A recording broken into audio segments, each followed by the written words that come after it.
I broke my right arm in 3rd grade. I write with my right hand. The teacher gave me a bad grade because my handwriting with my left hand was barely legible. I've got dysgraphia, which is basically a medical reason for absolutely handwriting. I got a special allowance to use a device. I forget what it was called. That was basically a digital typewriter. It amounted to a keyboard with a simple B/W LED screen. You could hook it to a computer or printer to easily print stuff off it. It didn't have internet or even a calculator. It only functioned to type. One teacher wouldn't let me use it, despite her legally not being able to do that. Little 6th grade me didn't know. She was literally breaking the law and went with it. We had a test and I got marked down for poor penmanship. My mom asked me why I didn't use my typing device and I told her the teacher wouldn't allow it. She raised hell. She fucking destroyed that teacher, and for the rest of the year, despite my teacher's objections, I was allowed to use my device anytime I wanted. Edit. Dysgraphia to dysgraphia. Spell check thinks both are wrong, but the second one is correct. The alphasmat. They stopped making them, but you can buy them used on eBay for $20 to $30 bucks. Ye gods, my inbox. This thing looks like it would make a good suburb egg. Right around the same age I knew someone who broke their right arm during the school year and had to do all their assignments left-handed. I saw how difficult it was for them and thought, wow, I better start practicing writing with my left just in case. This is the only reason I'm pseudo-ambidextrous now. I never broke anything, knock on wood, but as an adult, I did manage to get tendonitis in my right wrist working on a project with a deadline, and that's the only time my practice came in handy, no pun intended. That's crazy, but it helped you in the long run, and that's the best part. I would hate to be in that situation again. Actually, the best part is when I'm in a group and someone decides they should all test their left hand and write something on a piece of paper, which, oddly, has happened more than once. It gets to my turn and everyone is like, what is this sorcery? I'm ambidextrous. Burn the witch. Lol, this seems to happen a lot when you're left-handed. A new coworker finds out and it's all here's what my left-handed writing looks like. Lem see your right-handed writing. It's nice to know this just randomly happens sometimes. In 3rd or 4th grade, some girl in my class broke her right arm and the teacher did the same to her. And after the poor girl got upset about it, the teacher compromised by assigning some other girl to do her writing for her. They both had to sit at the very back of the room together, so the one girl could quietly dictate to the other all of her writing needs. Everything from multiple choice stuff to full-on creative writing assignments. And the girl who had to do the writing still also had to do her own work and was given no extra time as far as I know. That is terrible. I would feel bad for the other girl if that happened to me. That teacher failed you big time. I have some students who occasionally do less than they are capable of doing, but their best is significant. I typically leave a CME after class as their grade, tell them they did good work, and they got the grade that reflects good work, then remind them to be willing to push themselves to be the best they can be. Same. We aren't evaluating kids based on whether or not they match their potential. Do we then give student who greatly struggle academically an A+ because it's better than we thought he could do?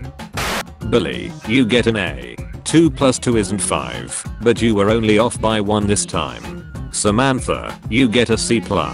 Your answer for 2 plus 2 was the same as last week. Not a bad grade, but I remember I was so close to being the first person to ever score a 100% on my 10th grade Spanish final. The one question I got wrong was, tipo de comida es el pescado? What type of food is fish? A el can, meat. B la fruta, fruit. C el pan, bread. D la verdura, vegetable.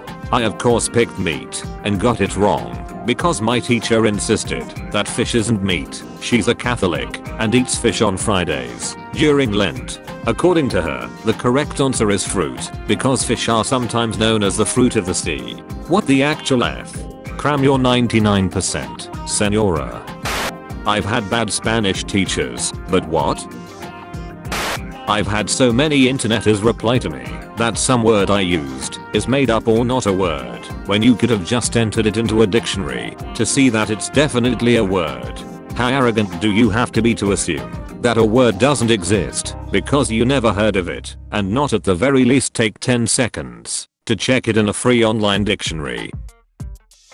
One guy on Reddit once accused me of using a thesaurus to make my posts sound smarter. I wasn't using any big or rare words. Wow, look at him using big and rare. Ain't you a smart boy? Because he didn't read my paper. It was a university class where a TA was responsible for grading the papers. He was clearly overwhelmed and just reading introductions and grading based on them alone. I had a 2-part introduction that fully addressed the prompt, but as he only read the first part, one got my paper back with a big C at the top. I ended up getting full credit after I challenged the initial grade. Glad you had a better result. My first large college paper for a pre-Civil War history class freshman year came back with a giant red D written on it with practically no feedback. I was in a writing program and I had always excelled at essays, so I was sort of shocked. Went to the professor and asked him about the grade and lack of instruction. He sighed, looked down and said, "Wet stuff. I don't like you." He went on and on after that with some bullshit reasons, but apparently the big issue came from the first week of class.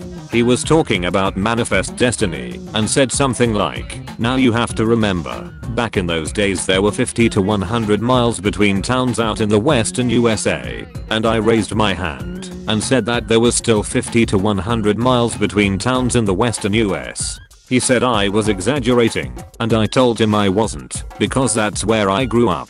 That paper was 40% of our grade.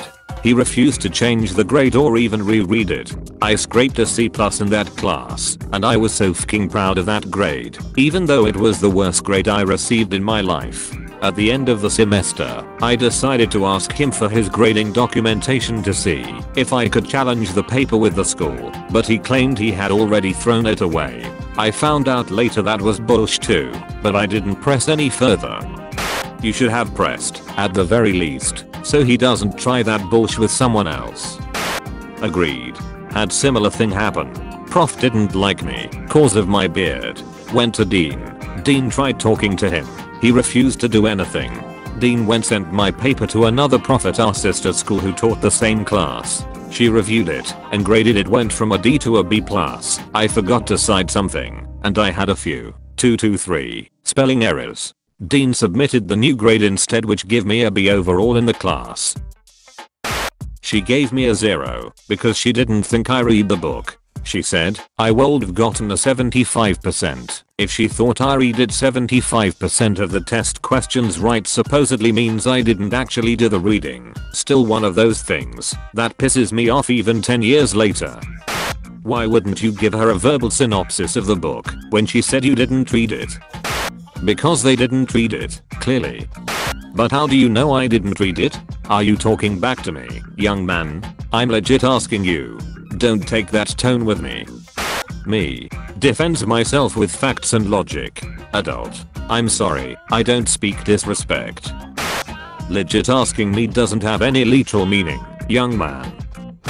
As a high school freshman, I think I was too intimidated to challenge her. I regret not making a bigger deal about it at the time. It really hurt my confidence with some teachers in the following year. Literally the first day of school, she went around the classroom and asked how many books each of us read over the summer.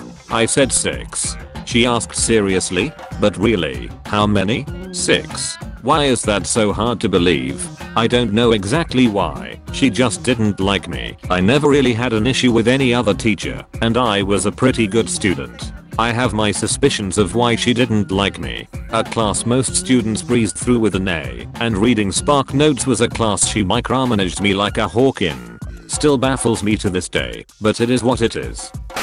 It's hard to take school seriously when a teacher dislikes you.